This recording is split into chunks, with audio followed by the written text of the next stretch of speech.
Good morning. Welcome to today's meeting of the Assembly Committee on Government Affairs for the 2025 legislative session. Will the Secretary please call the roll? Assembly members Carter. Present. DeLong. Present. De Silva. Here. Edgeworth. Flanagan. Here. Gallant. Here. Goulding. Here. Gurr. Hunt. Here. Jackson. Karras. Here. Kasama. Here. Wynn. Here. Chair Considine. I am here and we do have a quorum. Welcome to the audience here in Carson City, those joining by video conference in Las Vegas, and those listening over the internet. I would like to begin today with our usual housekeeping measures. Please check and silence your electronic devices. If you wish to testify, please sign in at the door, at the table by the door, and provide a business card to our committee secretary. When testifying, please turn on the microphone and clearly state your name and any affiliation for the record. Turn the microphone off each time you are done speaking. If you are providing handouts, please ensure that hard copies are available for members of the public. Electronic copies should have been submitted to our committee manager by 9 a.m. yesterday for committee members today. As always, we expect courtesy and respect in our interactions during the meeting, even if we disagree with someone else's position. I encourage committee members to ask questions and engage with the material presented. If you have any follow-up questions, please flag them for me so we can ensure we balance our time effectively today. And committee members will be using their laptops to view handouts and other documents. Please do not interpret this as a sign of disrespect or inattention. Today, we will conduct a work session to take action on measures the committee has heard in previous meetings. After the work session, we will hear two bills. We will begin with Senate Bill 71, which revises provisions relating to purchasing, and then we will hear Senate Bill 179, which revises provisions relating to discrimination. To ensure we get through everyone fairly and in a timely manner, we will set a 20-minute time limit for each period of support, opposition, and neutral testimony, with each speaker having up to 2 minutes. To ensure we allow as many people as possible to testify, feel free to say ditto if someone else has already covered your testimony. And with that, let's get started. I will now open the work session.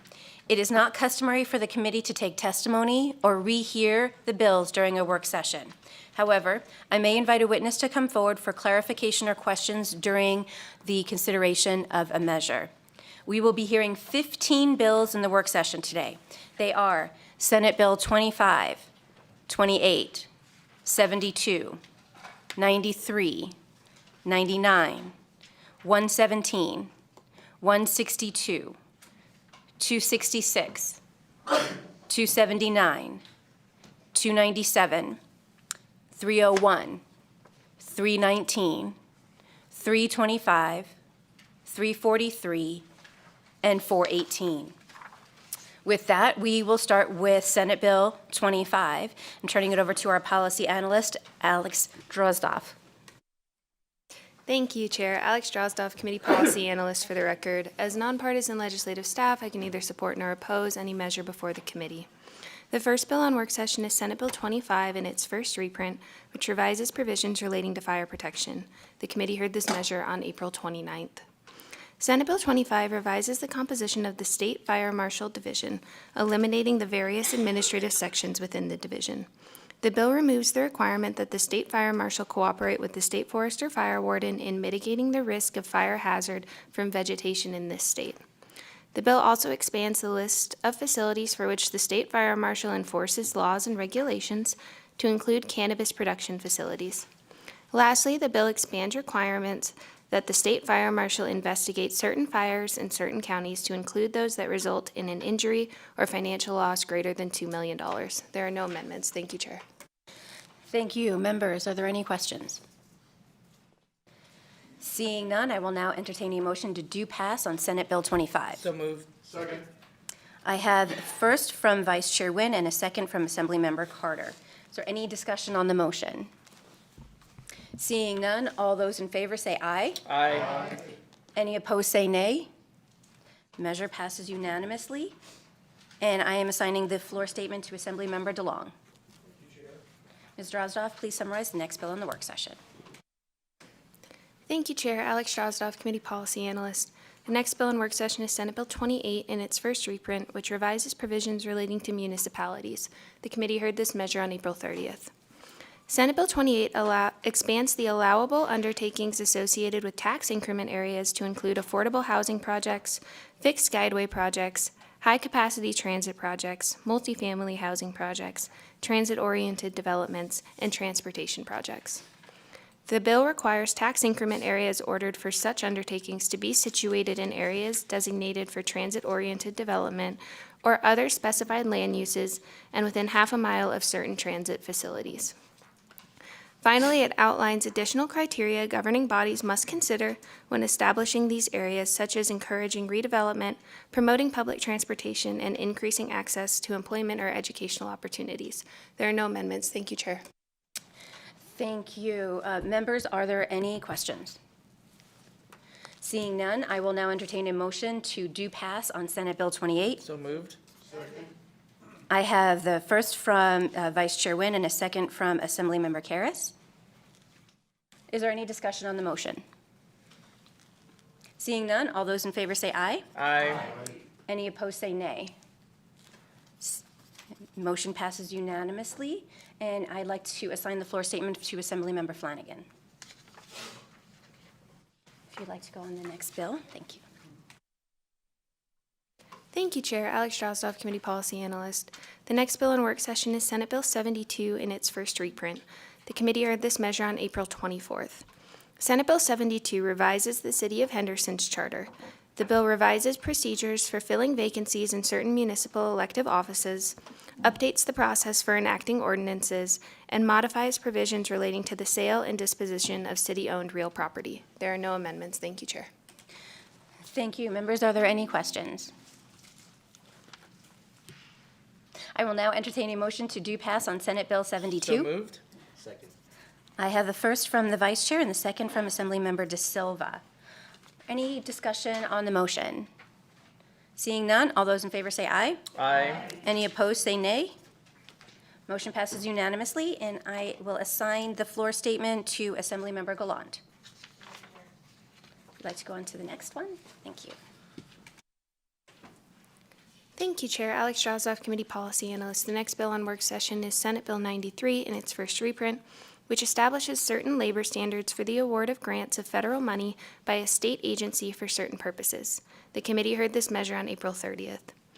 Senate Bill 93 revises provisions relating to the development of broadband services and infrastructure. The bill sets forth certain requirements related to awarding federal grants by state agencies based on certain factors and relative weights. The bill also requires applicants, broadband service providers, and contractors, in order to receive a certain weight in the application process, to certify they meet certain state safety and training requirements, provide job opportunities with high-quality wages, and employ a qualified local workforce, among other requirements. There are no amendments. Thank you, Chair. Thank you. Members, are there any questions? Seeing none, I will now entertain a motion to do pass on Senate Bill 93. So moved. Second. First from Vice Chair Nguyen, second from Carter. Is there any discussion on the motion? Seeing none, all those in favor, please say aye. Aye. All those opposed say nay. Nay. Please raise your hand so I can. So I have nays from Assembly Members Kasama, Edgeworth, Gallant, Gurr, and DeLong. Motion carries, and I will assign Senate Bill 93's floor statement to Assemblymember Karas.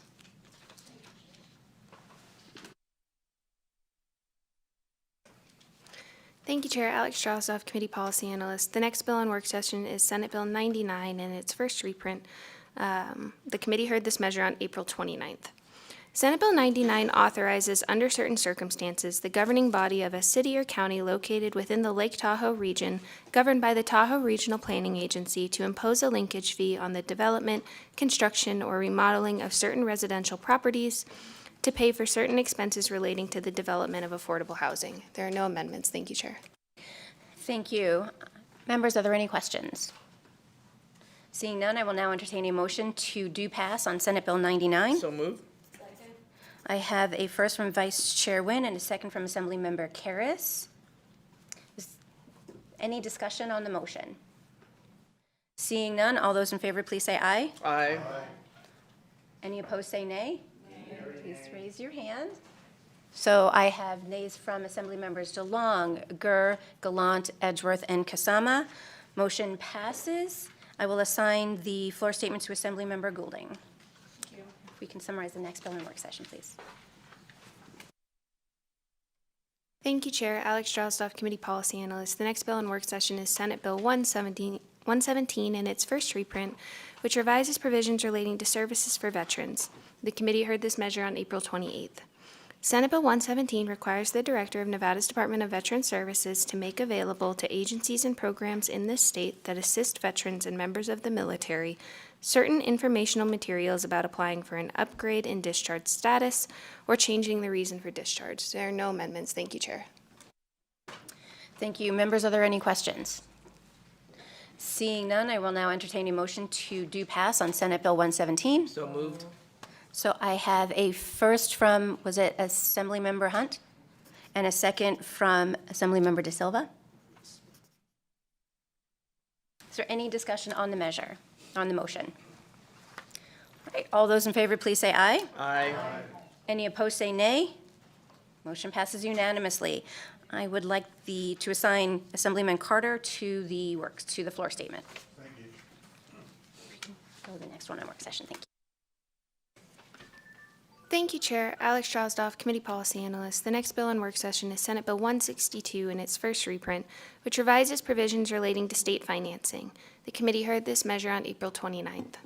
Senate Bill 162 requires an entity, as a condition of acceptance of an appropriation of state money, to agree to comply with certain civil rights or employment laws applicable to the entity. There are no amendments. Thank you, Chair. Thank you. Members, are there any questions? Seeing none, I will now entertain a motion So moved. to do pass on Senate Bill 162. I have the first from Vice Chair Nguyen and the second from Assemblymember Carter. Is there any discussion on the motion? Okay, all those in favor say aye. Aye. Any opposed say nay. Motion passes unanimously, and I will assign the floor statement to Vice Chair Nguyen.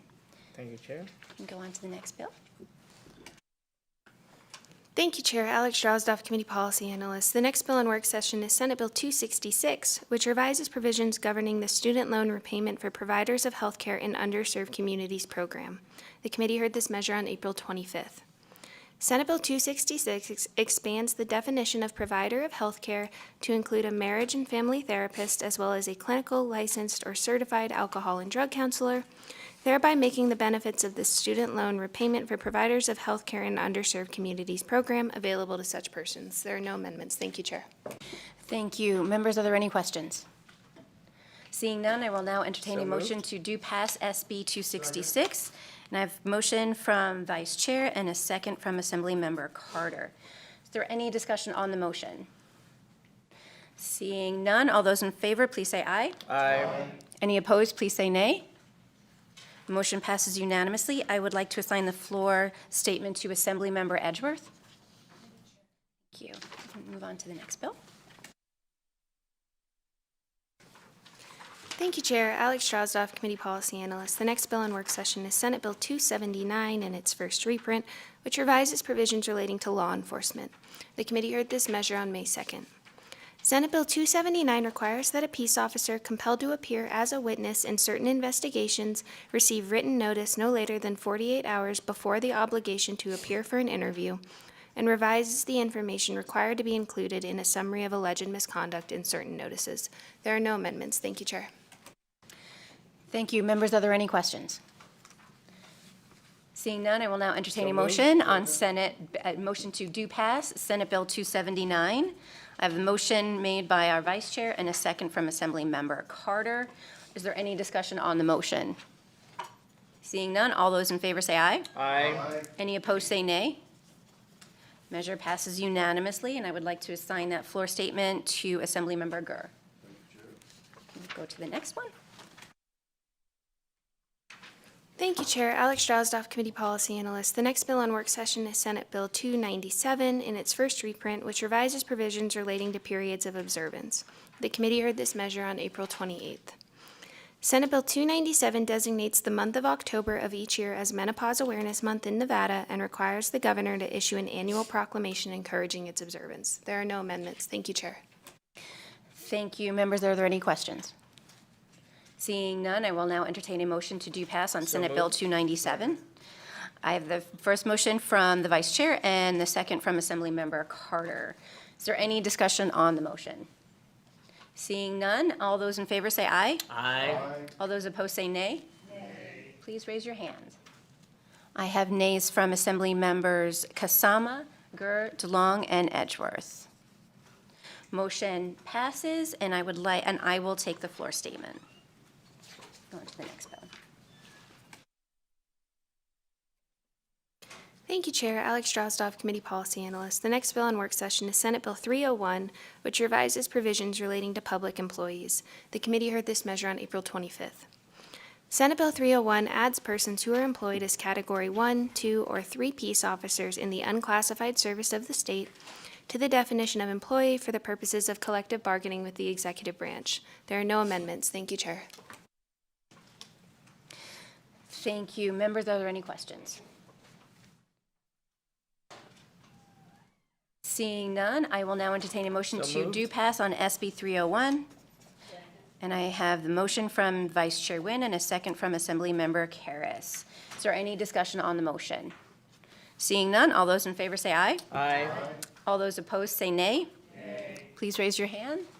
I have 5 nays from Assembly Members Kasama, Gallant, Edgeworth, DeLong, and Gur. Motion passes, and I would like to assign the floor statement to Assemblymember De Silva. Go on to the next one.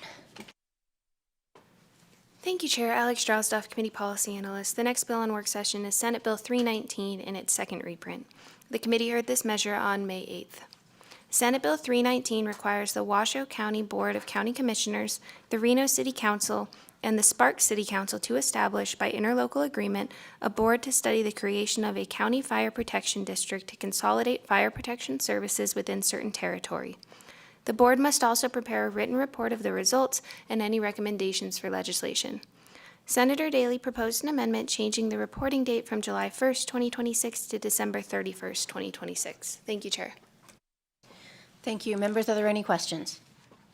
Seeing none, I will now entertain a motion to amend and do pass on Senate Bill 319. I have a verse from Vice Chair Nguyen and a second from Assemblymember Carter. Is there any discussion on the measure? Seeing none, all those in favor say aye. Aye. All those opposed say nay. Please raise your hand. I have 4 nay from Assembly Members DeLong, Gur, Gallant, and Kasama. Motion carries, and I would like to assign the floor statement to Assemblymember Hunt. And move on to the next one. Thank you, Chair. Alex Drozdoff, Committee Policy Analyst. The next bill on work session is Senate Bill 325 in its first reprint, which authorizes certain counties and cities to establish a program relating to the adoption of certain animals. The committee heard this measure on May 1st. Senate Bill 325 authorizes the governing body of a county or incorporated city to establish a voluntary program to waive the adoption fee of certain animals adopted by a person who is a veteran, law enforcement officer, or first responder. The bill outlines requirements for such a program, if established, relating to fee waiver parameters, presentation of identification for program recipients, and certain reporting and record-keeping requirements. Lastly, it requires participating local governments to report their program data to the legislature. There are no amendments. Thank you, Chair. Thank you. Members, are there any questions? Seeing none, I will now entertain a motion to do pass on SB 325. I have the first motion from Vice Chair Nguyen and the second from Assemblymember Carter. Is there any discussion on the measure? Seeing none, all those in favor say aye. Aye. All those opposed say nay.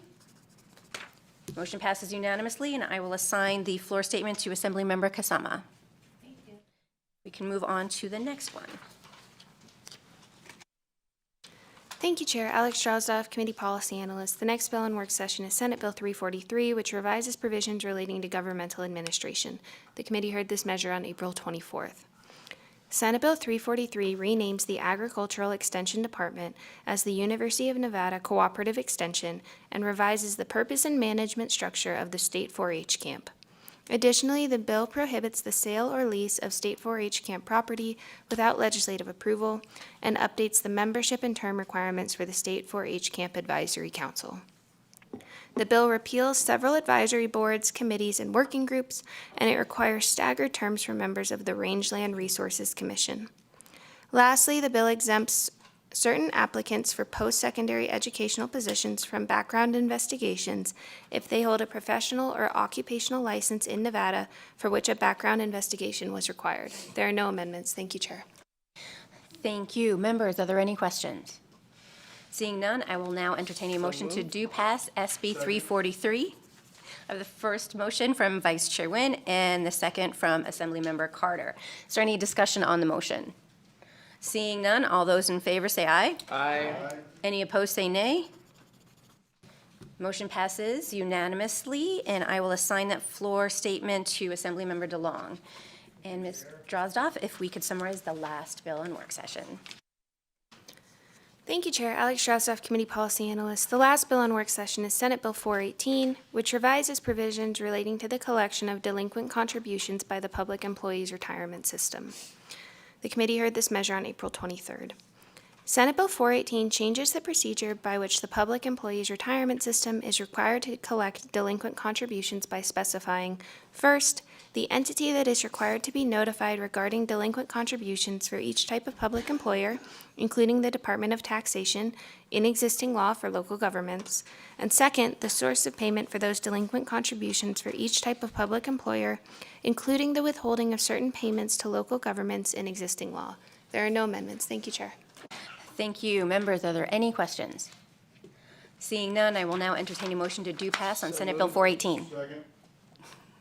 The first from Vice Chair Nguyen, and the second, I was unclear, I heard a few up in the front row, from Assemblymember Flanagan. Thank you. Is there any discussion on, oh, sorry. All those in favor, please say yay. Yay. Any opposed, say nay. Motion carries unanimously, and I will assign that floor statement to Assemblymember Carter. And with that, thank you. We will close the work session.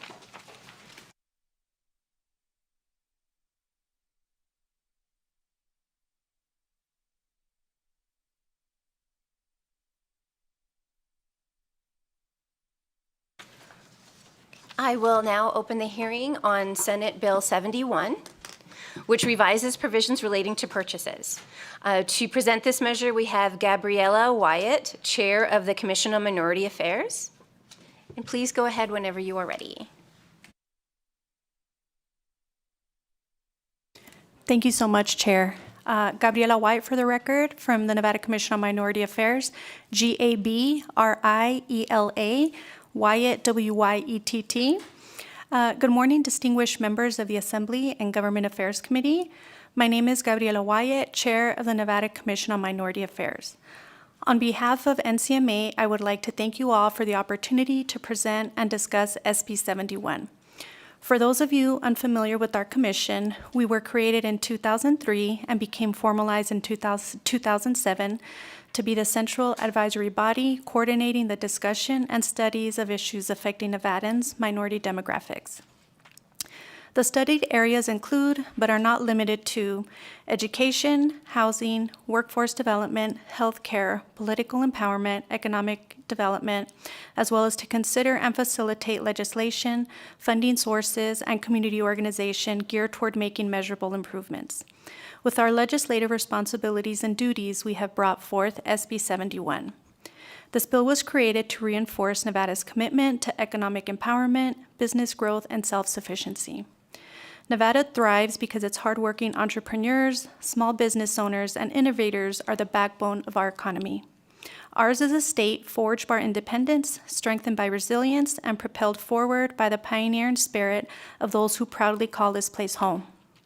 Our strength has always come from within, and SB 71 reinforces that foundation, ensuring our resilience, innovation, and economic vitality to continue to flourish for generations to come. Why does SB 71 matter? This bill is not just legislation, but it is a bold commitment to our people, businesses, and the prosperity of future generations. It embodies our shared vision for progress and opportunity. SB 71 will champion Nevada businesses by prioritizing state, local contracts for companies operating in Nevada and keeping revenue within our communities. Invest in our workforce development by enhancing education, vocational training, and job opportunities to empower Nevadans in our evolving economy.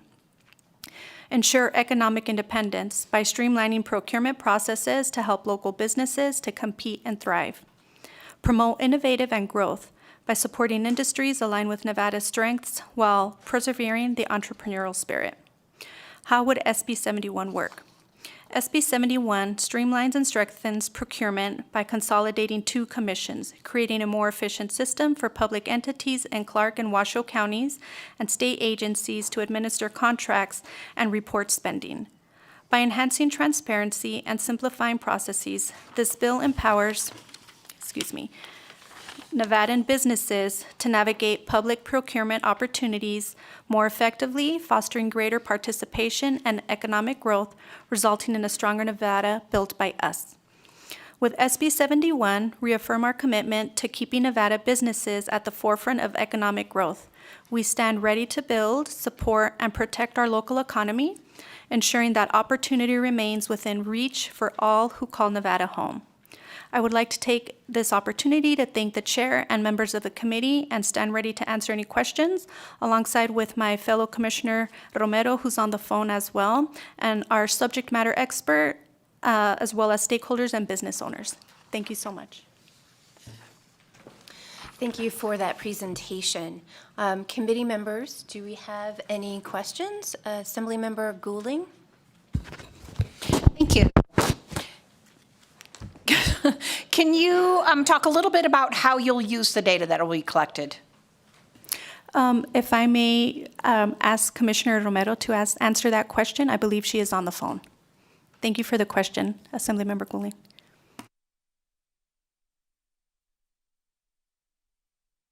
Commissioner, if you are on the phone line, please press *9 to raise your hand.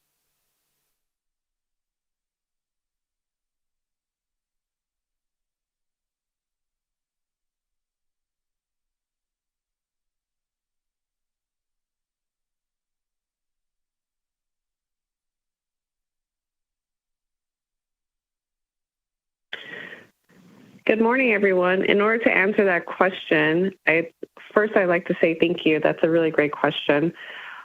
How we want to use the data is to find ways that we can link up all the different agencies, state, local, all the different procurement departments that can use that data together. And they have a yearly fair that, with that data, can help track and focus on the different groups, whether they're all Nevada, whether they're minority or woman-owned or veteran-owned or disabled-owned, to see where we can further start focusing on supporting those different businesses.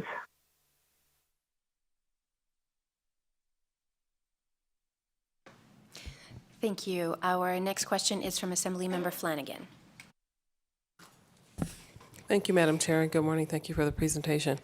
So this bill intends to abolish the regional business development, the RBDAC, which has been around for a while, essentially doing what this bill, or was it not doing what this bill says? Because really that board, as I understood it, was created to do this, and it would hold, along with the BDAC, but hold events, do procurement, have classes, teach people how to how to solicit contracts. So I'm looking for why this is necessary. Is it an expansion of some sort? Because the board was already doing that. So was the board just doing that for Clark County or something? Is that the piece? Gabriela White, for the record, correct, Assemblymember Flanagan. So it's currently, and we do have I don't believe our subject matter expert is on the phone, but it was someone from RBDAC, and that's what they're trying to do, is expand the program. So the program, as you mentioned, does exist currently. It's just really about the expansion and including the entire state. Thank you for the question. Thank you, and we have another question from Assemblymember Goulding. Thank you. In your presentation, you said that this bill would streamline processes, which surprised me because it seems like it's actually adding a little bit of a reporting burden. So can you explain your thinking on how this bill actually streamlines processes? Thank you for the question, Assemblymember Goulding. If I can refer that answer to Commissioner Romero. Excuse me, Gabriela White for the record. Thank you.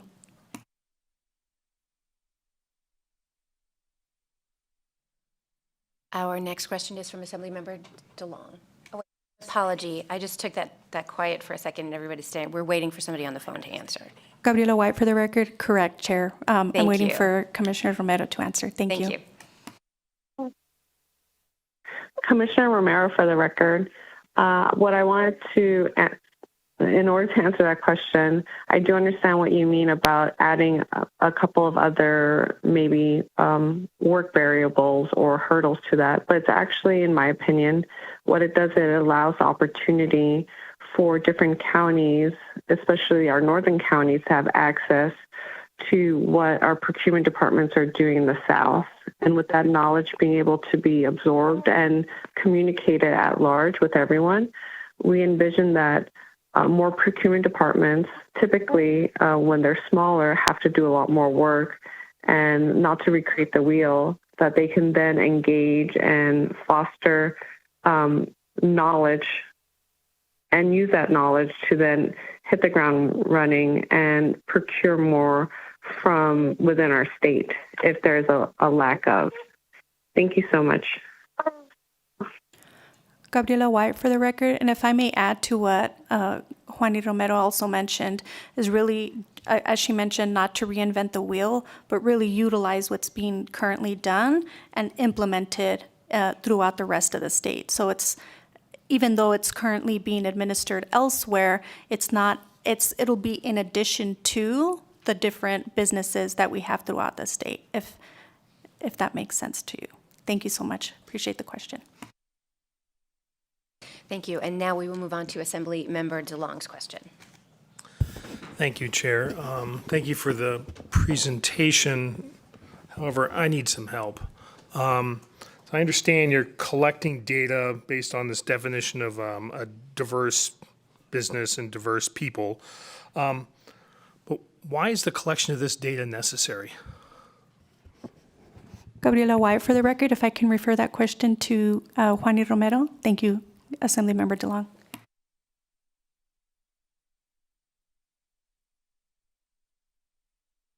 Commissioner Romero on the record. That is a really great question. The reason why we want to collect the data is because currently we don't have that data. We don't know exactly where and how we are procuring. And with that data, what we're hoping to is to then engage and enlarge the amount of money that our procurement departments are spending and have it focused on our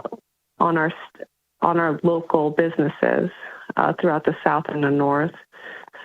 In part, it's like from the Made in Nevada program, it's supposed to be similar to that, where we're encouraging more business spend to happen in Nevada with our procurement departments. Thank you. May I follow up? Thank you for that. So are you saying then you're going to collect this data and then you want to do a marketing campaign to these diverse businesses and diverse people to do more sales of procurement item or state procurement materials? Thank you so much for that question. The idea is by collecting the data, we can better use that data. And there's a yearly resource fair that happens where different procurement departments outline the available contracts that they have and invite small businesses. And the idea is through that fair, we can find and be more strategic about the types of businesses we can encourage to come and participate.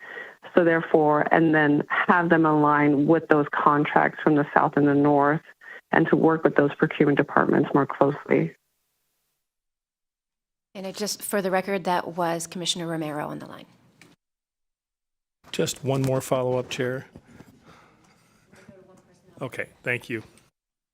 Our next question will go to Assemblymember Flanagan, and then we'll go back. Thank you, Madam Chair, and thank you again for this presentation. Since you have a track record with the regional one that exists in Clark County, do you have any data that you could provide? You may not have it now, but that you could at least provide to us in a short period, or you may have it, that speaks to the success of the program, the types of numbers that we're seeing, and what we can expect or hope to forecast if this becomes a statewide program? Gabriela White, for the record, that is a great question, and yes, we do have that data. I had submitted the information, but I'm not sure if it just didn't continue the transfer through. I did bring a hard copy, unfortunately, just for myself, and I did end up emailing the information late last night to the chair, but I can definitely share that with the rest of the committee. So there is data that's being collected, and it shows the growth and how and where those dollars are being spent within the different groups. Thank you for the question. Thank you, Madam Chair. Can I have a really quick follow-up? You, in your presentation, it may have just been a misspeak at the time. I thought I heard you say something about 2 commissions, but this is to create one that's statewide, right? Gabriela White, for the record, correct. So it'll consolidate commissions. I believe there are currently 2 separate commissions, one in South and one in the North, and so they're trying to consolidate to one to make things more efficient. Thank you for the question. Thank you, and we will go back to Assemblymember DeLong. Thank you for your indulgence, Chair. So I'm going to try and remember exactly what you said. I think you indicated you were collecting this data to identify businesses that you could target, again, for your state procurement. I'll call it a trade fair.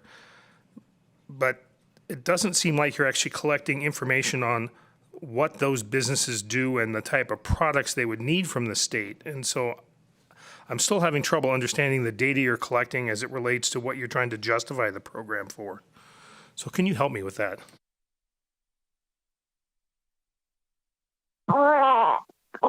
Commissioner Romero on the record. I apologize if you hear a baby in the background. It's my newborn. He just woke up. That is a really great question. I think it's more so that we can, I think what I would like to do is actually get back to you with our subject matter expert on that question, because Jim Haining, and I feel that he can answer your question a lot more better on it.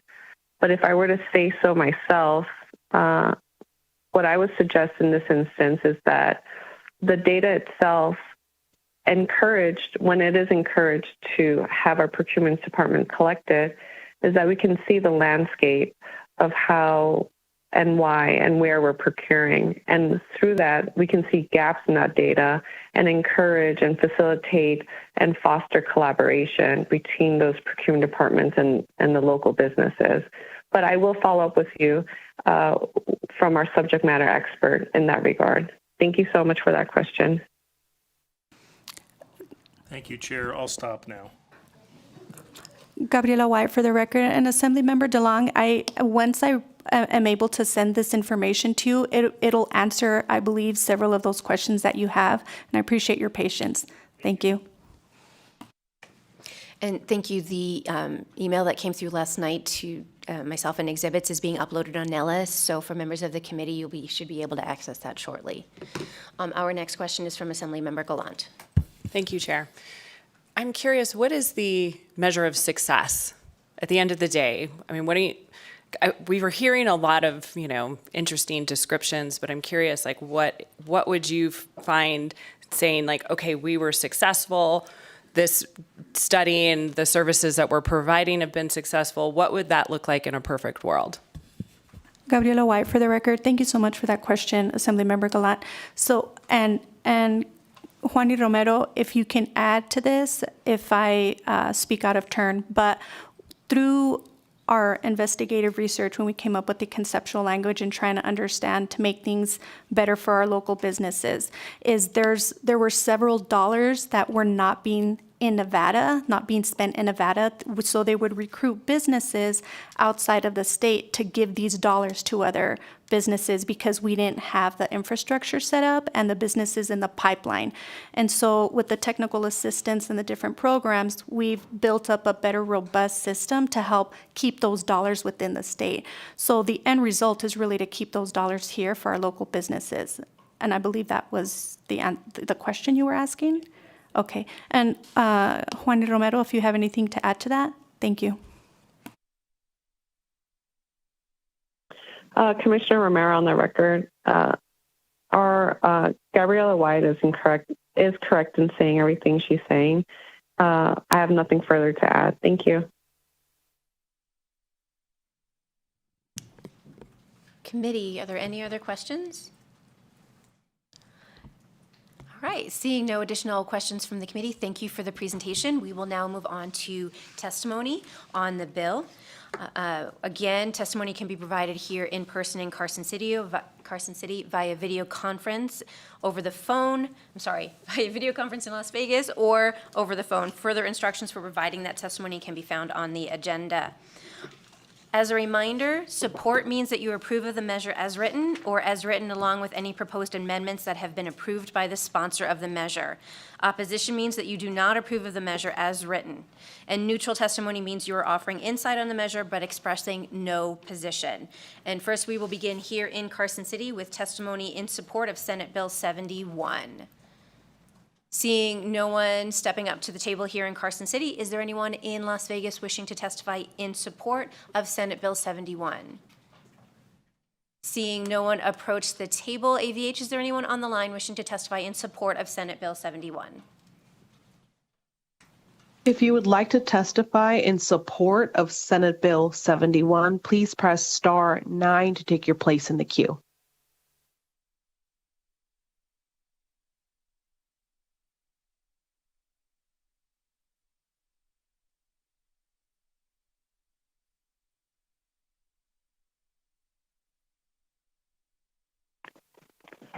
Hello, can you hear me?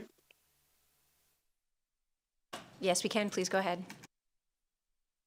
Okay, good morning, Assembly Committee on Government Affairs. My name is Carlos Gomez. I'm Vice President of the Latin Chamber of Commerce, and we are in full support of SB 71. And let me add something, because I had 25 years experience with the small businesses.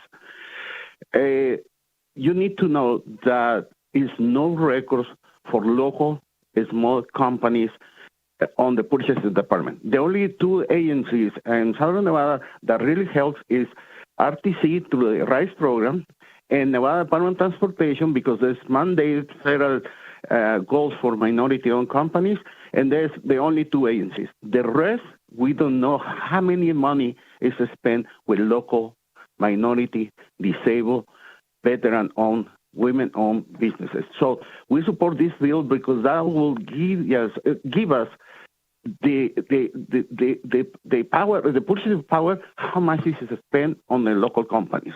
And our support is for local companies, small businesses. And just to add, we had a lot of resources with the business ecosystem, with Nevada SBDC, University of Nevada, Ring Extension, Nevada Grove, and different organizations like us, the Latin Chamber of Commerce, to support that.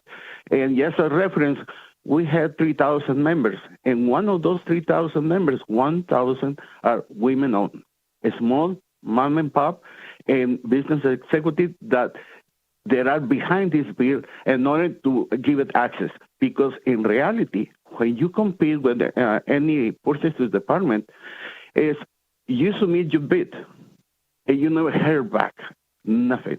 So when you try to go to the whole process, because you're a minority, we don't know your capacity, you don't have the funding, so many excuses, and local companies have no access to those purchases. Now, we have the ecosystem, business ecosystem, to support that, to train those companies with no money to the state. We provide the services because we have the funding.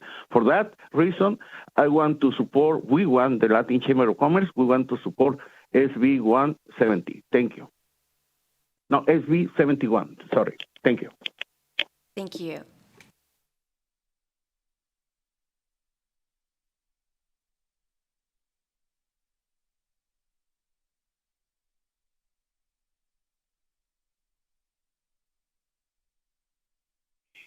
Good morning, Chair and members of the committee. My name is Catherine Francisco, and I serve as president of the AAPI Chamber.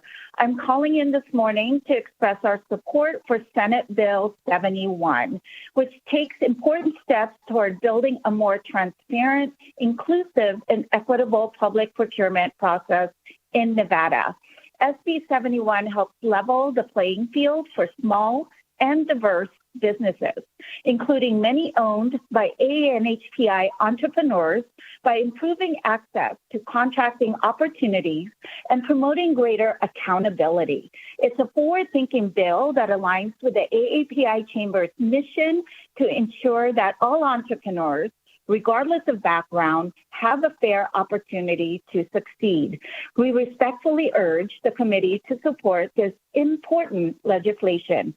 Let us keep the opportunity for our Nevada businesses. Thank you.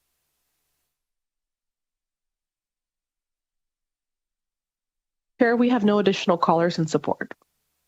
Thank you. We will now move on to testimony in opposition. Is there anyone here in Carson City wishing to testify in opposition to Senate Bill 71?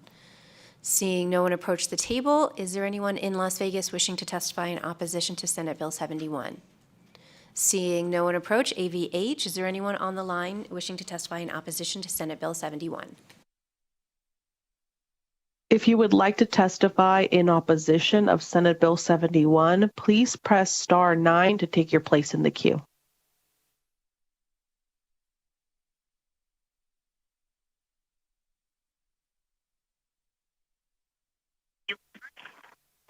Good morning, Chair and members of the committee. Thank you for letting me talk. My name is Kimberly Fergus, F-E-R-G-U-S.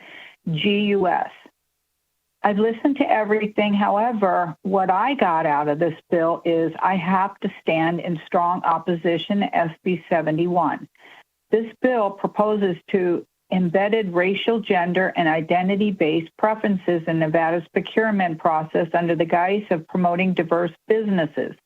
The establishment of the Commission to Study Government Purchasing with directives to prioritize businesses based on racial, ethnic, gender, and LGBTQ and identities is a dangerous step toward government-sanctioned discrimination. The federal government recently issued an executive order reaffirming merit-based contracting, explicitly and prohibiting race and sex-based preferences to public procurement. SB 71 stands in the direction of contradiction to this federal directive. By compelling local governments to disaggregate spending data based on identity categories, we are effectively institutionalizing race, gender, and sexual orientation as primary factors in awarding public contracts. Furthermore, SB 71 abolishes the Regional Business Development Advisory Council for Clark County, a long-standing council that has effectively promoted local business engagement, only to replace it with a commission driven by identity quotas and political preferences. This restructuring is not only unnecessary, but also counterproductive. SB 71 is more than just an unfunded mandate. It is a legislative attempt to inject diverse identity politics into governmental contracting, undermining the principles of equal opportunity, fairness, and meritocracy. For these reasons, I urge the committee to reject SB 71. Let's prioritize fair and equitable procurement practices based on qualifications and merit, not identity checkboxes. I urge you to reject this bill. Thank you. Have a good day. Bye-bye.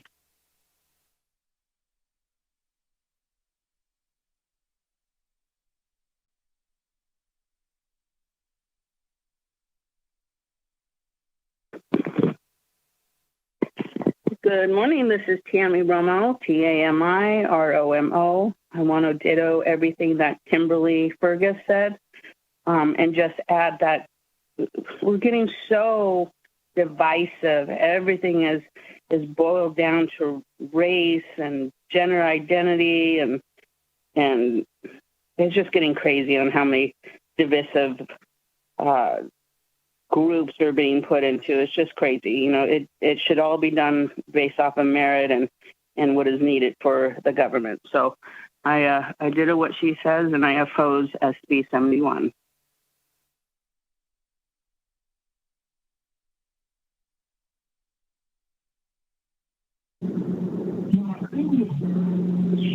Good morning, Chair and committee members. My name is Katrin Ivanov, I-V-A-N-O, Frank. I'm in opposition of this bill. I would like the best person for the job to be able to get the job.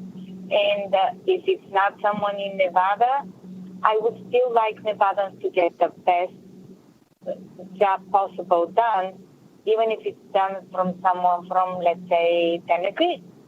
I don't care what state it is in, as long as it's within America, because I don't trust many other countries. It should be the best person for the job. If you need a surgery done and it's some serious condition, you would want the best surgeon, regardless in what state you gotta go to work on you or your child. Let's put your child. You may not be the best one for you, but you're gonna be the best one for your child. So we should have people that work for us choose on their merits, not on any other criteria. So because of that, I did what the previous caller said, I'm in opposition of this bill. Please vote no. Thank you. Have a lovely day. Chair, we have no additional callers in opposition. Thank you. We will now move on to testimony in neutral. Is there anyone here in Carson City wishing to testify in neutral on Senate Bill 71? Seeing no one approach, is there anyone in Las Vegas wishing to testify in neutral on Senate Bill 71?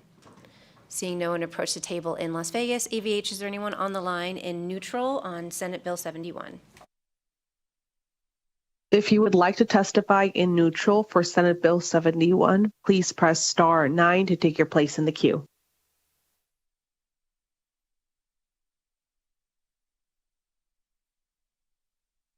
Chair, we have no callers for, sorry, I apologize. One hand went up.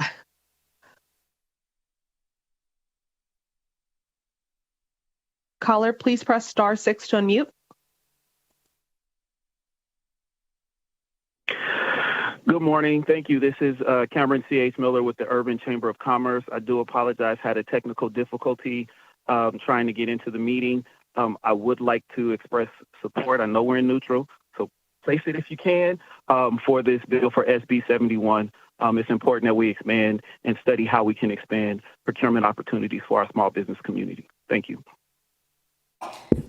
Thank you, and we will move that testimony from neutral into support. AVH, is there anyone on the line for neutral? Thank you, Chair. We have no additional callers at this time. Thank you. I would now like to invite the sponsors if they'd like to come up to make any final remarks.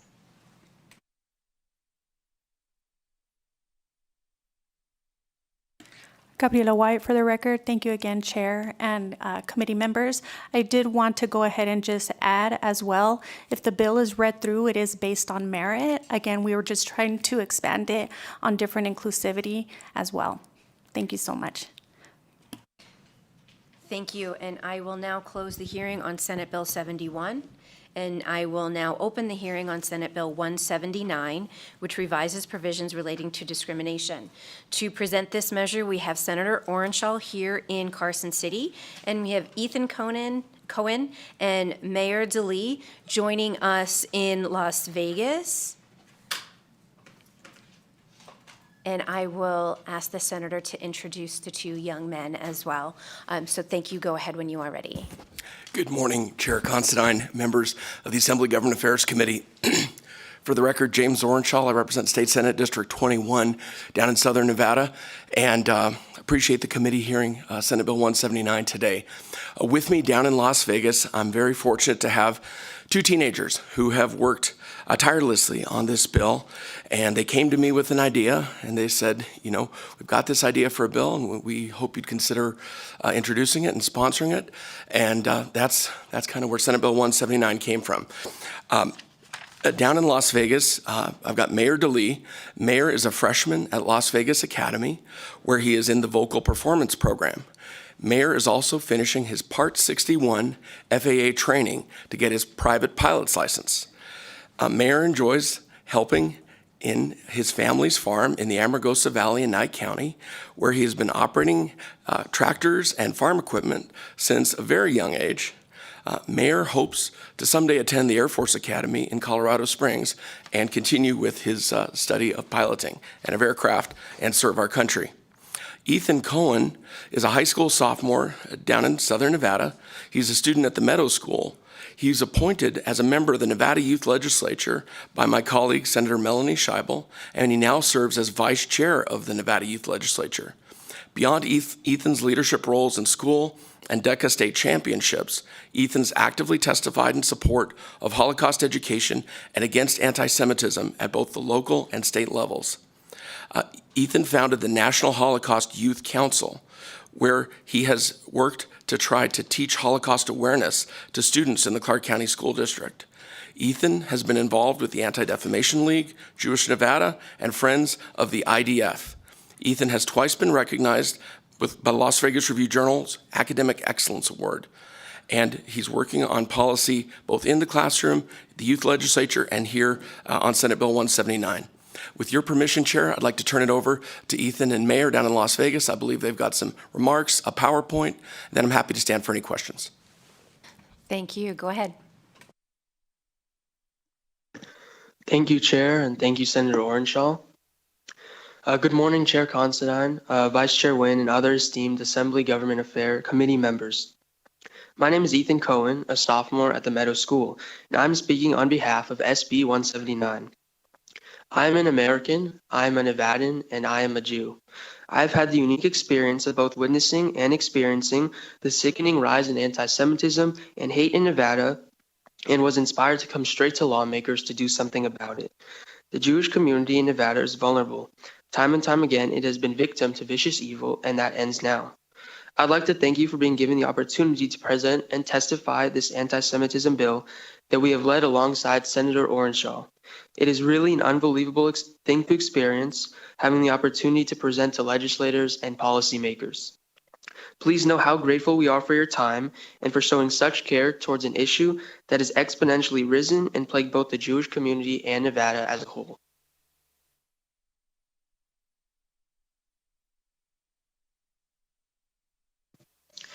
Thank you, Chair Considine. Good morning, Chair Considine, Vice Chair Nguyen, and other esteemed Assembly Government Affairs Committee members.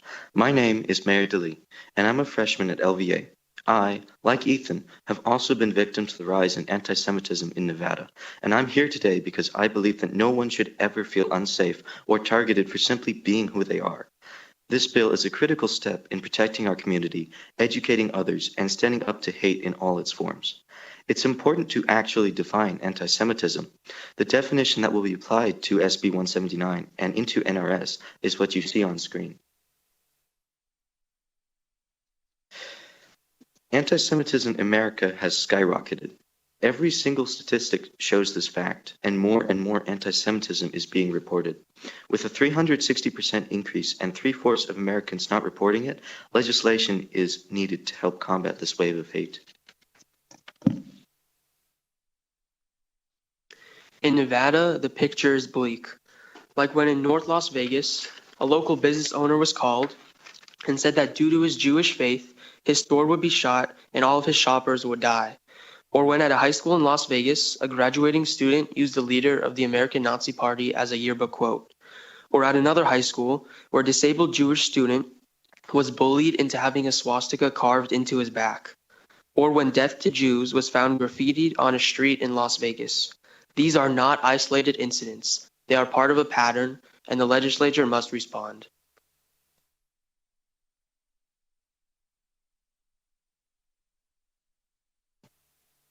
SB 179 seeks to establish an official definition of anti-Semitism within Nevada Revised Statute and directs its use in relation to the Nevada Equal Rights Commission.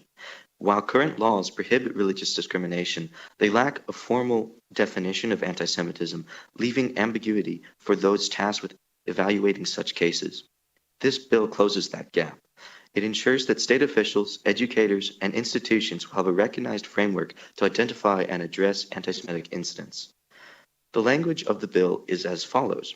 It directs the Nevada Equal Rights Commission how to use anti-Semitism's definition and define anti-Semitism.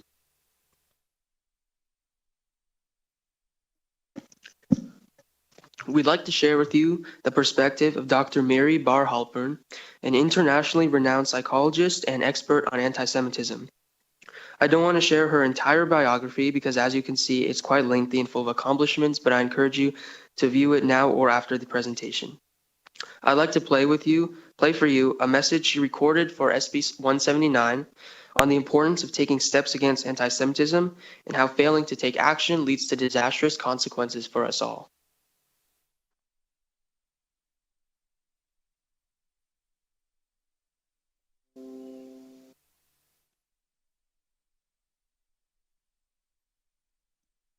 My name is Dr. Mary Bar Halpern. I'm the Director of Trauma Training and Services at Parents for Peace. I'm a trauma expert and I've been working in the intersection of mental health, anti-Semitism, and radicalization.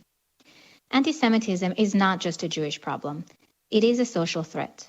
When anti-Semitism is ignored or minimized in our schools, workplaces, housing system, or public spaces, the harm ripples far beyond the Jewish community. Jewish individuals experience trauma, silencing, and chronic fear. But the consequences for society are even broader. Unaddressed anti-Semitism creates fertile ground for radicalization, polarization, and identity-based violence. It erodes trust in public institutions and fractures the inclusive environments we claim to uphold. If a student is arrested in school, if a tenant is targeted because of a mezuzah on their door, if an employee is penalized for speaking out, and society stays silent, we normalize hate. We teach others that bigotry is tolerated. Addressing anti-Semitism isn't about politics. It's about protecting the safety and dignity of all communities. Because when one group is dehumanized, the foundation of our democracy is at risk.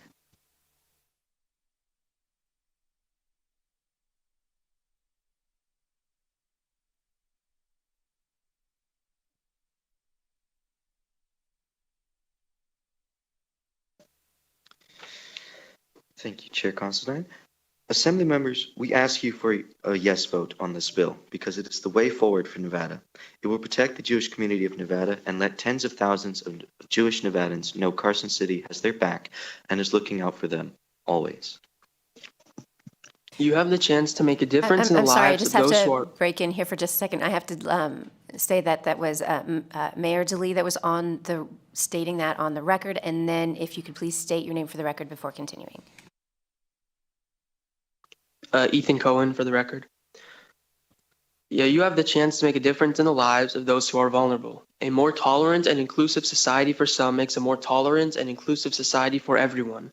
And advancing SB 179 forward is the first step to ensuring that Nevada becomes a safer, more equitable, and more just place for all those who live in it. This is not a Jewish problem. This is a problem we all face. When we work to build a more tolerant and inclusive society for some, we ultimately create a stronger, safer, and more compassionate community for everyone. Supporting this bill isn't just about policy. It's about taking a meaningful step toward a Nevada where equity and justice aren't just ideals, but realities for all who call this state home. This is how we can move forward together. As Edith Eger said, we can't choose to vanish the dark, but we can choose to kindle a light. Let SB 179 be that light. Thank you for your time, and we'd be happy to answer any questions. And thank you, Chair Considine, Vice Chair Nguyen, members of the committee. James Orenshaw, State Senate District 21. As you can see, I've been very lucky to work with two idealistic teenagers who are very passionate about this issue. They were able to be here in person for the Senate hearing. Unfortunately, I believe this is finals week, so they weren't able to travel up here to be here in person, but I appreciate you letting them testify from down in Las Vegas. I'm happy to also answer any questions with my co-presenters. Thank you, and thank you for that presentation. We will move on to questions from the committee, and our first question is from Assemblymember Jackson. Thank you, Chair. Thank you for the presentation. My question was answered in the presentation, but I still want to recognize these two passionate teenagers for bringing this issue forward. It shows that our community, our youth, are passionate about, what is occurring in the community, and I definitely want to acknowledge the youth for bringing this forward. And James Orenshall, Senate 21, through you, Chair, to Assemblymember Jackson, thank you for your kind comments. I appreciate it. Thank you, Go Direct. And going back to questions, we will start with Assemblymember DeLong. Thank you, Chair. Thank you very much for the presentation, and I appreciate all the effort that the teenagers have gone to produce the bill. To me, the key provision in the bill is the definition of anti-Semitism. What I want to ask is, there are currently definitions on anti-Semitism that are in the record. The International Holocaust Remembrance Alliance has a definition for anti-Semitism. In addition, ENSHI has already created a definition for anti-Semitism. I'm wondering, why doesn't this bill use one of those existing definitions rather than creating a new definition? Thank you, James Orenshall, Senate 21. Thank you for the questions, Assemblymember DeLong. I know there was a lot of work between the teenagers, myself. We had a lot of stakeholders on an amendment we presented over on the other side. And, there's certain, working with legal, there are certain stylistic conventions. As I understand how it was explained to me, there are certain stylistic conventions that are consistent throughout the Nevada revised statutes that need to stay consistent, is how how I understand it, and that, I believe, is why there might be some variations, and it's not word for word that the IHRA definition. That's how I understand it.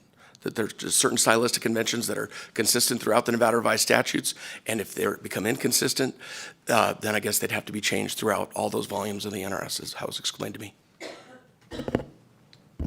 May I follow up, Chair? Yes, you may, but I just want to interject here that in meeting with stakeholders and meeting with the young men who brought this bill, that it was their intention that how the bill came out of the Senate is how they wanted it to be heard in the Assembly.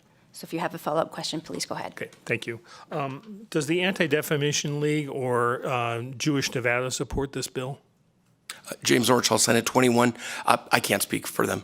I appreciate all the hard work. We certainly work together on the bill over on the other side, and certainly value their hard work and input, but I can't speak for them. Thank you very much, Chair. Thank you. Our next question is from Assemblymember Gallant.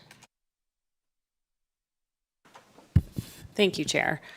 So I appreciate you, attempting to legally define anti-Semitism. And I guess, so my dad's side of the family is Jewish, my mom's not, so I'm like in this no man's land, right? And so I'm curious in terms of the, including in the definition a non-Jewish person, so who is that speaking of in this context?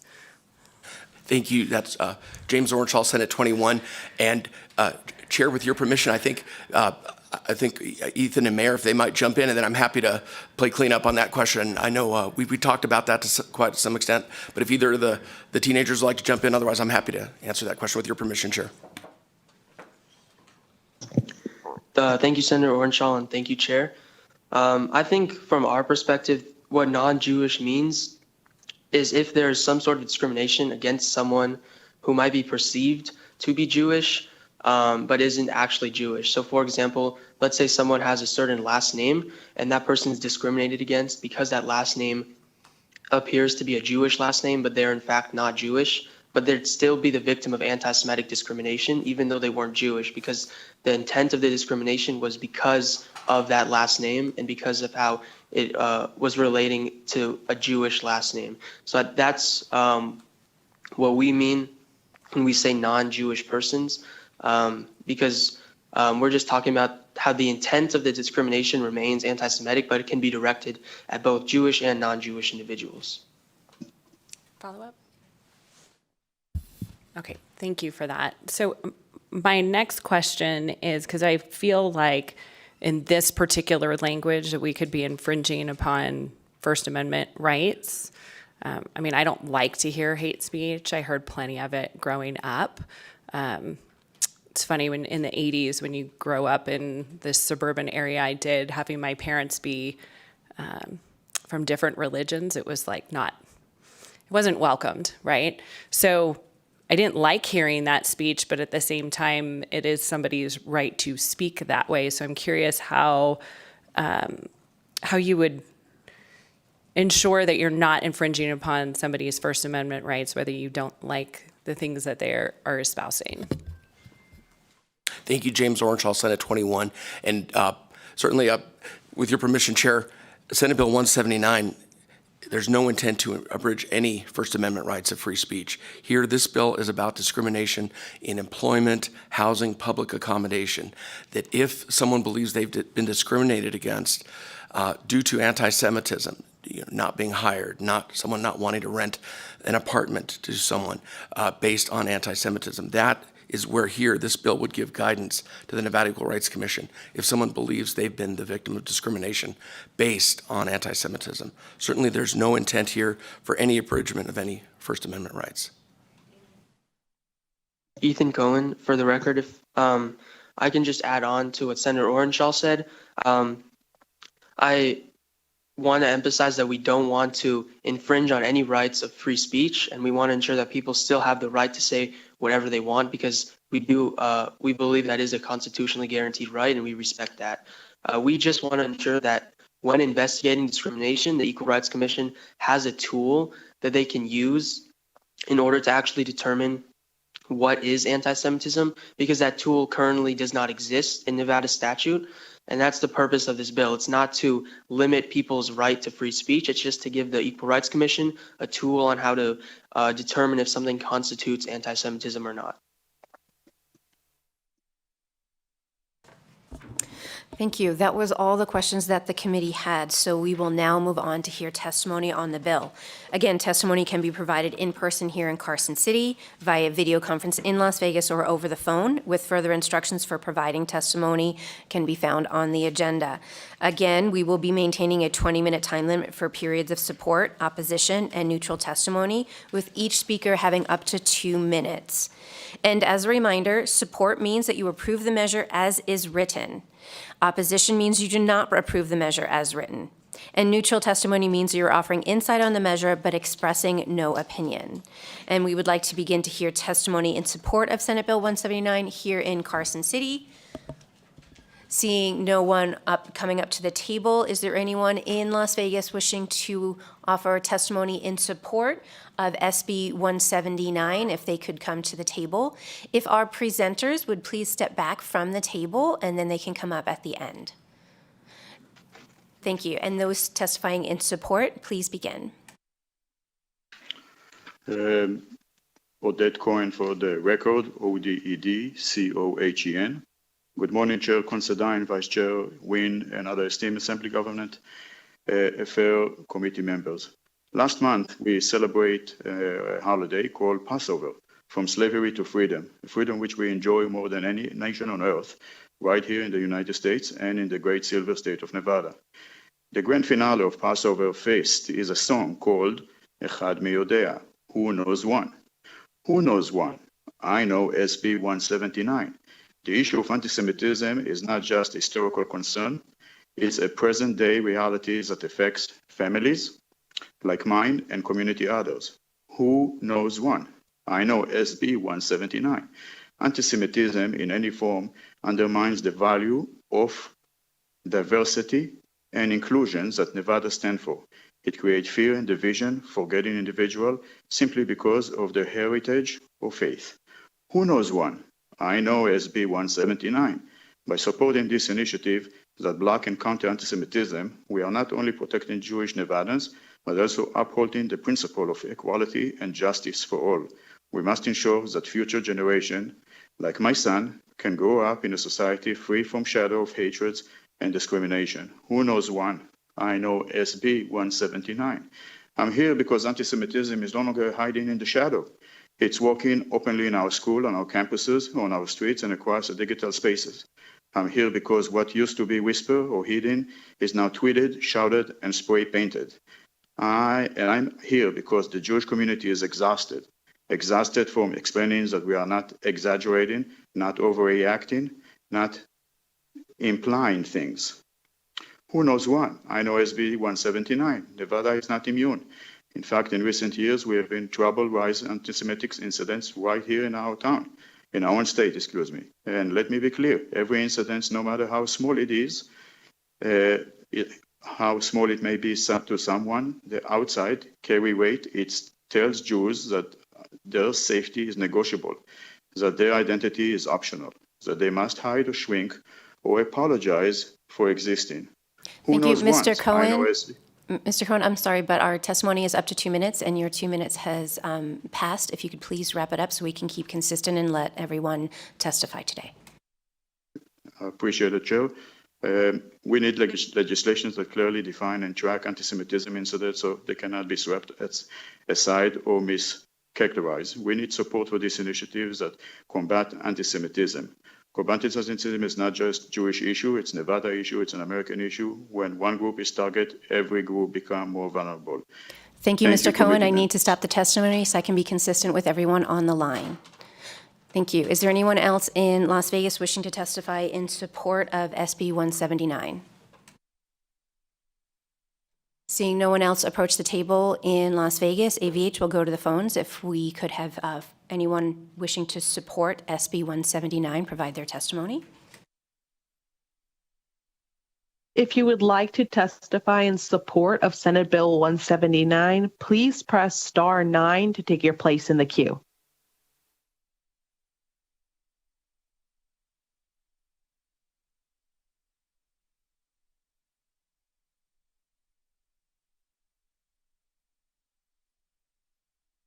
Good morning, Alex Marks in individual capacity this morning. With anti-Semitism on the rise, Nevada's got to take a clear stand against it. Senate Bill 179 strengthens our anti-discrimination protections by ensuring the Nevada Equal Rights Commission explicitly considers anti-Semitism when investigating cases in housing, employment, and public accommodations. We've seen hate grow throughout the years of dog whistles, conspiracy theories, and silence from leaders and celebrities who should know better. Nazi salutes, especially when dismissed as an awkward gesture, and synagogue threats aren't just attacks on the Jewish people, they're attacks on our shared values of equality and justice. By defining anti-Semitism within state law, Senate Bill 179 ensures that discrimination against Jewish Nevadans is not overlooked or dismissed. This bill is not about special treatment. It's about ensuring that anti-Semitism is recognized and addressed just as seriously as any other form of discrimination. When hate is allowed to fester, it spreads. We've seen that. Addressing it head on is both a moral obligation and a necessary step in protecting civil rights. Nevada has the opportunity to lead in this fight against anti-Semitism and all forms of hate. So passing this bill is a clear message that discrimination has no place in our communities and that Jewish Nevadans will be protected under the full weight of the law. Thank you.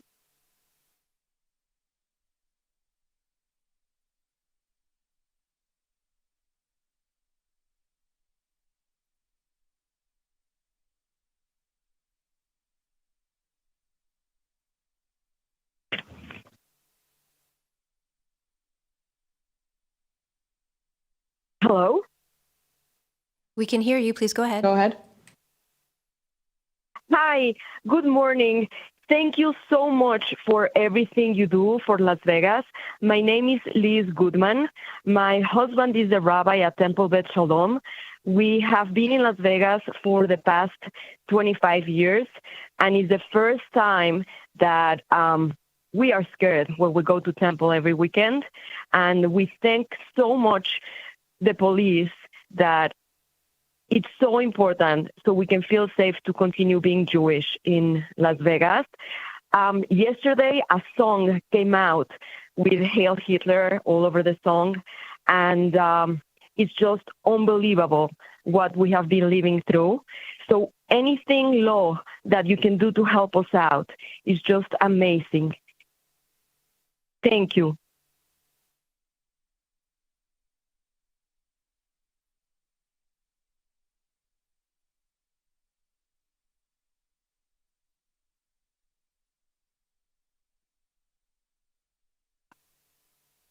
Hi, good morning, Chair and members of the Assembly Government Affairs Committee.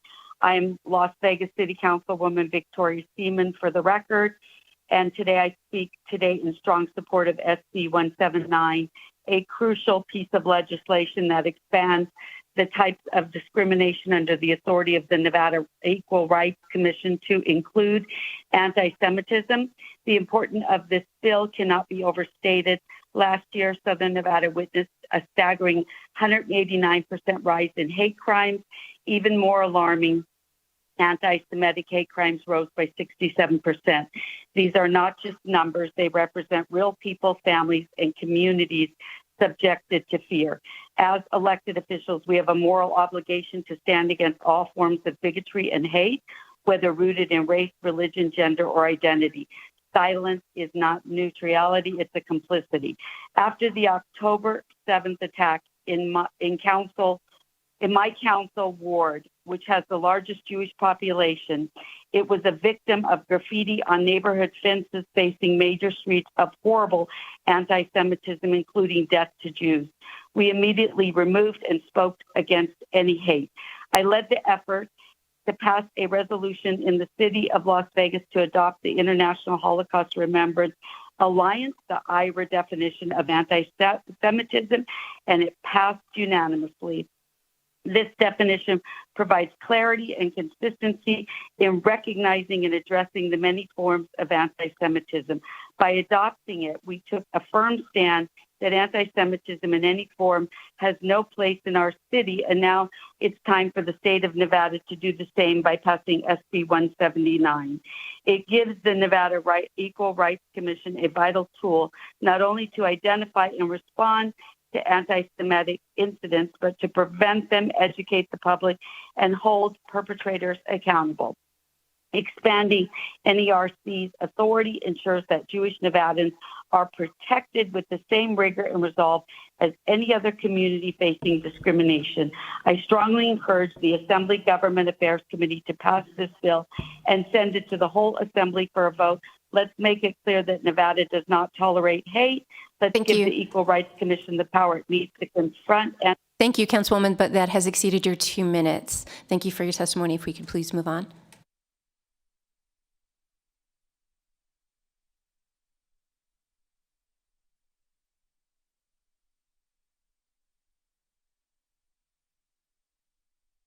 Caller with the last 3 digits, 950, please press star 6 to unmute yourself.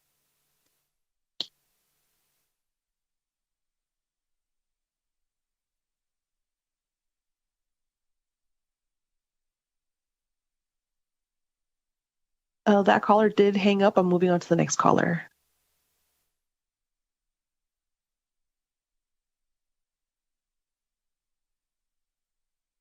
Good morning. My name is Ruth Kantrowitz, and I am a resident of Summerlin, Las Vegas. I'm a nearly daily user of City of Las Vegas community centers. Shortly after 10/7, a fellow gym user saw a hostage pin on my shirt. She then told me all the problems started in 1948 with the creation of the State of Israel. I asked her how she explains the slaughter of Jews in Hebron in November of 1929, nearly 20 years before Israel declared independence. She had no clue what I was referring to, and I'm guessing neither do most of you. To that end, I encourage you to read Ghosts of a Holy War by Yardena Schwartz. It is truly a time travel experience. A couple months later, I attended a beautiful rally at UNLV where we sang and prayed and listened to speakers. Then President Whitfield stood off to the side, not hearing or caring about a word that was spoken. A few feet from him stood 2 students, both glaring at us with hateful eyes. I looked at them, smiled, and waved. They continued to make hateful faces. At the end of the rally, we started walking towards the student union at UNLV.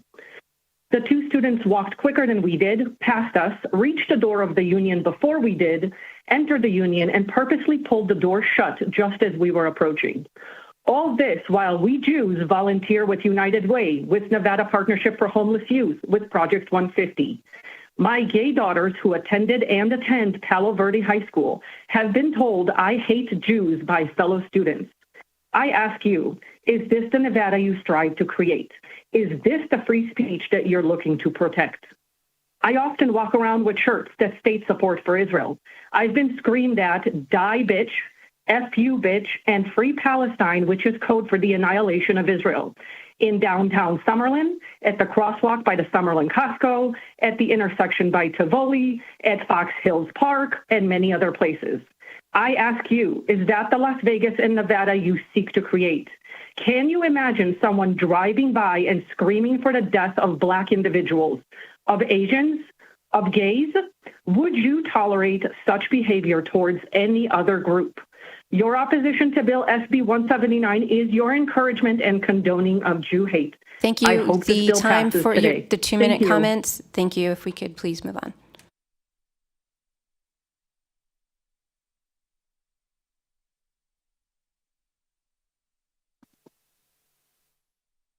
Morning. My name is Pastor Troy Oglesby, and I pastor with Destiny Church with the outreach team, and I'm also the executive director of an organization called Reach702Foundation.org.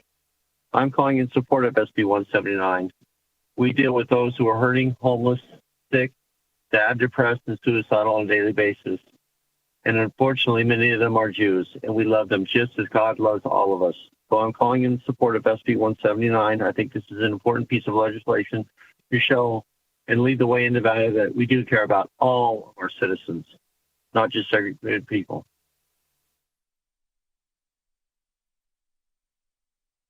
If you recently joined the call and would like to testify in support of Senate Bill 179, please press star 9 to take your place in the queue.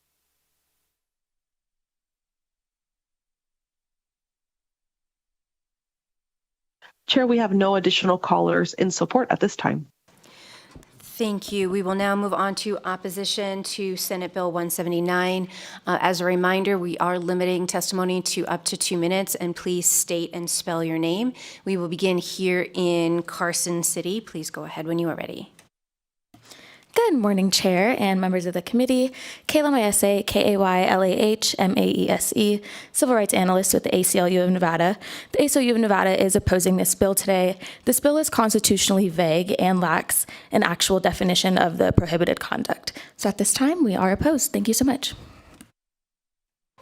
Thank you. Seeing no one else here in Carson City wishing to testify in opposition to the bill, we will move to Las Vegas. Seeing no one at the table in opposition to SB 179, we will move to the phone lines. AVH, is there anyone on the line to testify in opposition to Senate Bill 279? If you would like to testify in opposition of Senate Bill 179, please press star 9 to take your place in the queue.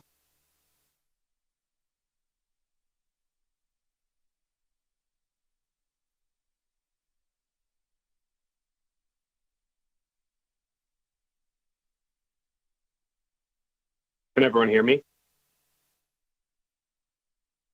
Yes, we can. Oh, can everyone?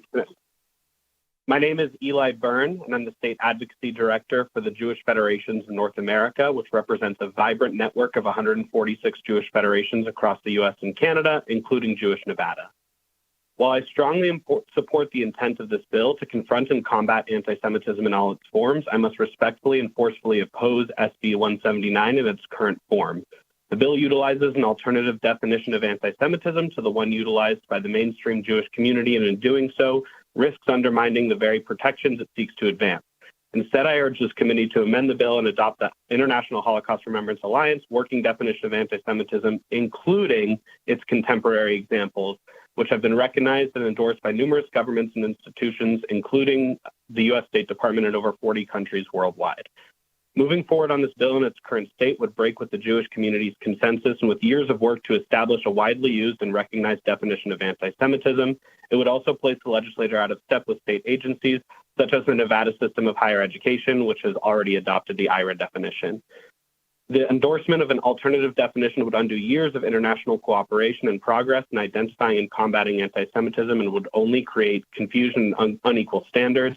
I want to express my profound appreciation and inspiration at the students and the bill sponsor for leading this effort, and really appreciate any efforts to combat anti-Semitism in the state of Nevada and across the country. And I think it's very important to do that in a uniform way, and to amend the bill to reflect the widespread consensus of the Jewish community across the country.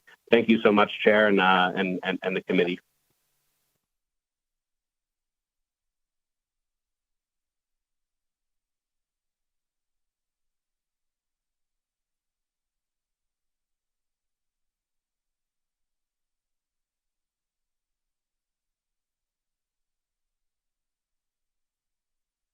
Caller, you are unmuted. Please go ahead.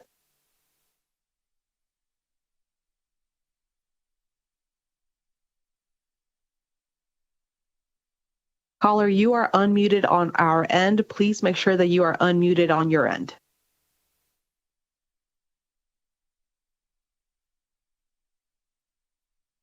Caller, please press *6 to unmute yourself.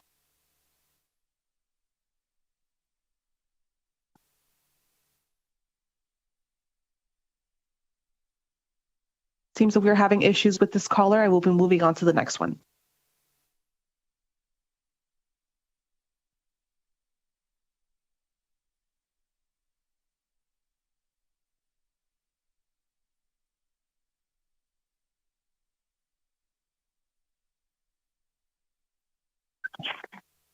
Good morning. This is Tammy Romo, Tamiromo.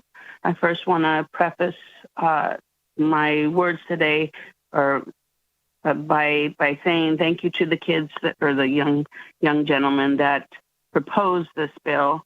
However, I think it's a slippery slope because if you define one thing, you should define all things. And that's where my confusion comes into play, is that anti-Semitism should be under the umbrella of discrimination already. Now, if people are confused and they don't understand that it is already protected, then we need to educate those people to let them know that it's already protected. If we're going to try to protect a certain class or religion or race or gender or any of that, then we need to protect everyone, and anti-Christian people, anti-Trump people, anti-Islam people, Chinese people. I mean, the list goes on and on of, who should be protected under those laws. So I just like things to be fair across the board. I personally do stand with Israel, but we just need to be fair across the world and the board, as far as treating everyone the same and providing the same protections for every race and creed and religion and gender and sexual orientation, all the categories. So I do oppose this bill. I'd be more than happy to support it if it included everyone. Thank you.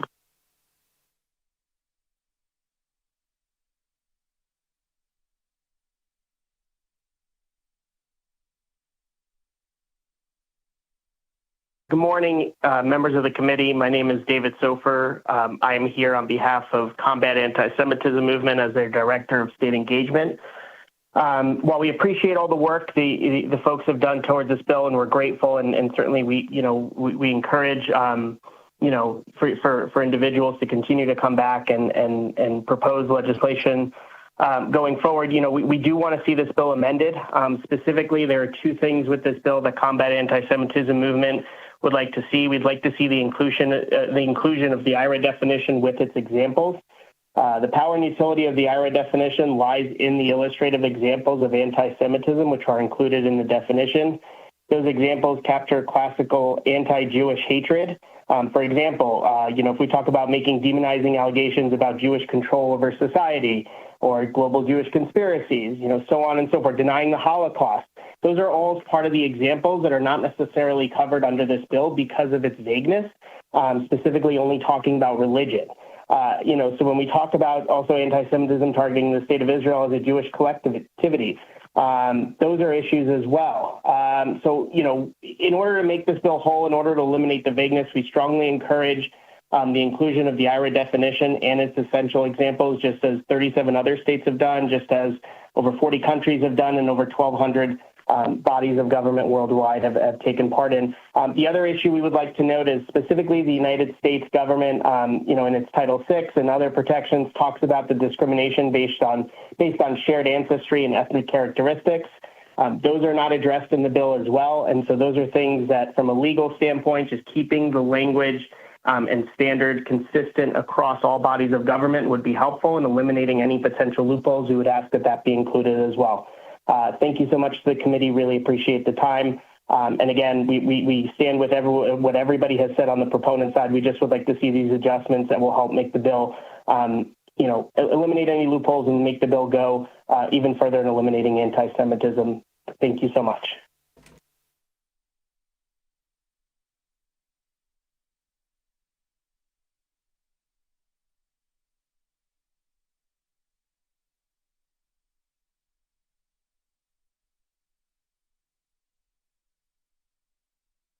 Caller, you are unmuted. Please go ahead.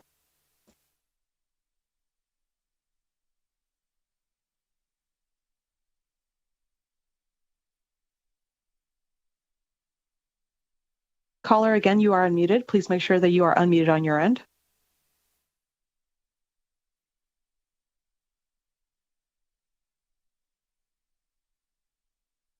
Chair, we have no additional callers at this time. Thank you. We will then move on to testimony in neutral. Is there anyone here in Carson City wishing to testify in neutral on Senate Bill 179? Seeing no one approach, is there anyone in Las Vegas wishing to testify in the neutral position on Senate Bill 179? Seeing no one approach the table, AVH, we're back to you with anyone on the phone in neutral for Senate Bill 179.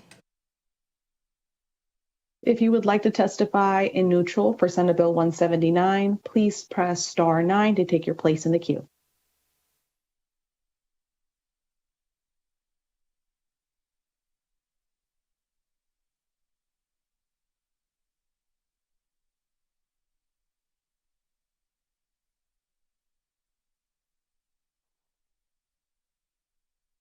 Hi, can you hear me?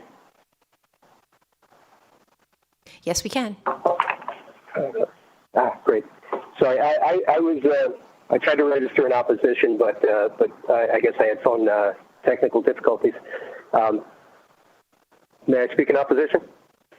We will move your testimony to opposition. You have up to 2 minutes. Please go ahead. Thank you. Good morning, Madam Chairwoman, members of the committee. My name is Jake Bennett. I serve as Director of Legislative Affairs for IAC for Action on behalf of the Israeli-American Council. I've worked on the anti-Semitism bills in 13 states, passed them in 13 states, and I worked very closely with ENSHI on adopting the IRA definition for higher ed in Nevada. First, I want to thank everyone who's made this strong effort here to take action against anti-Semitism, but as the prior couple of callers have said, I'd like to point out that there's some deep flaws in this bill. It really needs to be repaired before it moves forward. Not only does it not achieve a positive change in the law, but it actually would decrease protection of Nevada's Jews. By specifying anti-Semitism as a matter of religious creed, it implies that it doesn't cover anti-Semitism based on racism or national origin discrimination. Statistics from the past year show that over half of anti-Semitic incidents from 2024 were based on anti-Israel national origin discrimination. So this is a serious problem, and the second one's been noted, that this definition, a modified version of the IHRA definition, excludes the examples, and I'd like to point to the example of Indiana, which last year the governor vetoed a similar bill, which also excluded the examples because the American Jewish community, in a very unified voice, asked them to please do so. And the same would happen here if this moved on out of the House. So I'm keeping it brief, but I urge you to please reject this bill as it stands and send it back to the sponsors for redrafting. I would be happy to work with the sponsors to help get it into proper shape, and I'm happy to take questions if you have any. Thank you. AVH, is there anyone else on the line, or is anyone on the line for the neutral? Chair, we have no additional callers for neutral at this time. Thank you. I would like to ask the presenters in Las Vegas and up here in Carson City to come back for any final remarks.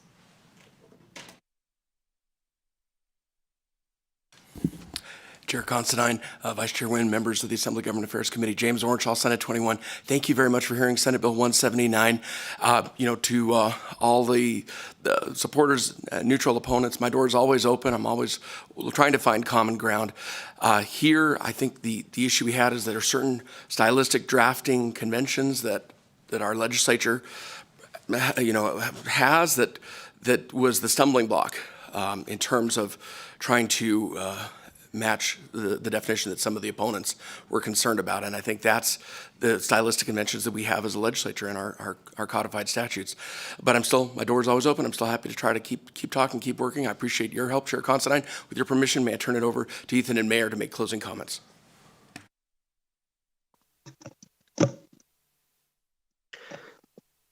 Thank you, Senator Orenshaw, and thank you, Chair Considine, Vice Chair Nguyen, and Assembly Government Affairs Committee. First off, I'd just like to say thank you very much for hearing SB 179 and for being very receptive to our testimony and our presentation. We're very eager to present to you today, and we are very grateful for being given the opportunity to do so. So thank you for that. And we also are very grateful that you took the time to recognize the growing issue of anti-Semitism in Nevada.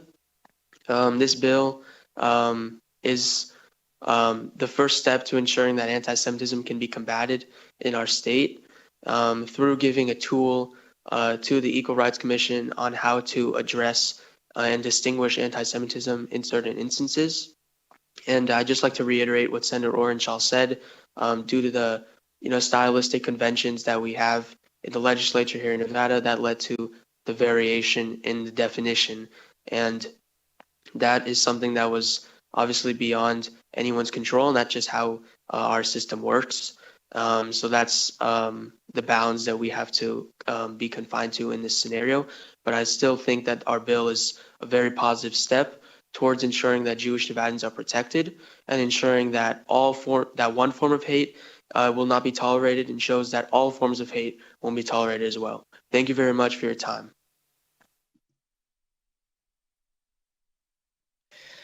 Thank you, Chair Considine, Vice Chair Nguyen, and Assembly Committee. I would just like to say, as Ethan has said, thank you for your time, thank you for setting this hearing, and thank you for hearing this bill. This bill is a step forward. It is in no way trying to harm the Jewish Nevadans. This is to benefit our community. So thank you. And Chair Considine, I think one of the best things about this bill is working with these two idealistic youth and who are so passionate. Thank you for hearing the bill. Thanks for the committee's time.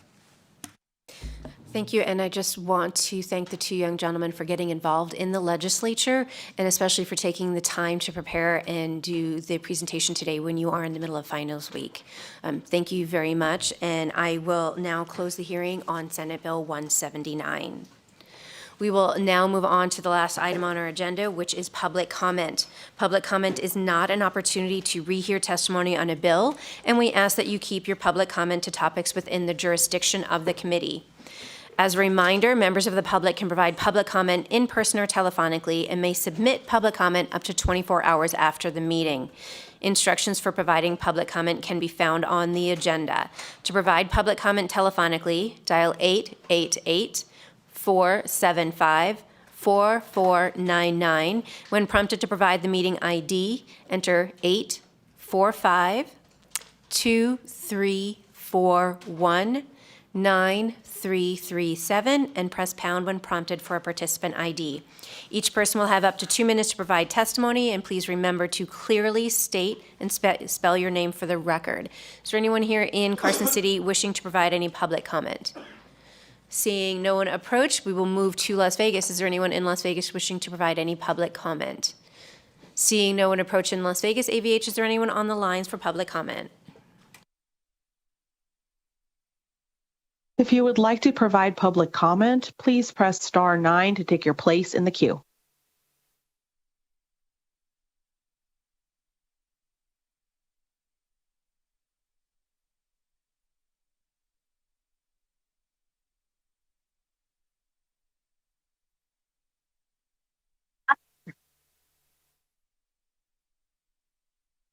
Hi, my name is Elizabeth Goodman, Goodman, and I want to thank for all the laws that can be done to help us as a Las Vegas Jew. I just want to feel I'm sorry, Ms. Goodman, but we're in public here. comment. We are no longer taking testimony on Senate Bill 179. If you would like to provide written comment to the committee, we can accept that comment up to 24 hours after the hearing. Okay.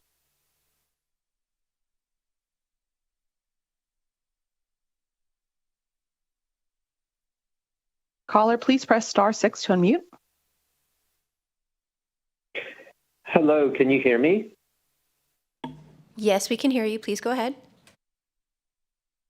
Hi, yes. I tried speaking during opposition to SB 179, but unfortunately technical difficulties. I'm wondering if you can please explain how to provide written opposition so I can follow up accordingly. Yes, written testimony can be provided to the committee, and there are instructions on the agenda, which is posted on the legislative website. Thank you. Chair, we have no additional callers for public comment. Thank you. Our next meeting will be Wednesday, May 14th at 8 a.m. in room 4100. That concludes our meeting for today. The meeting is adjourned.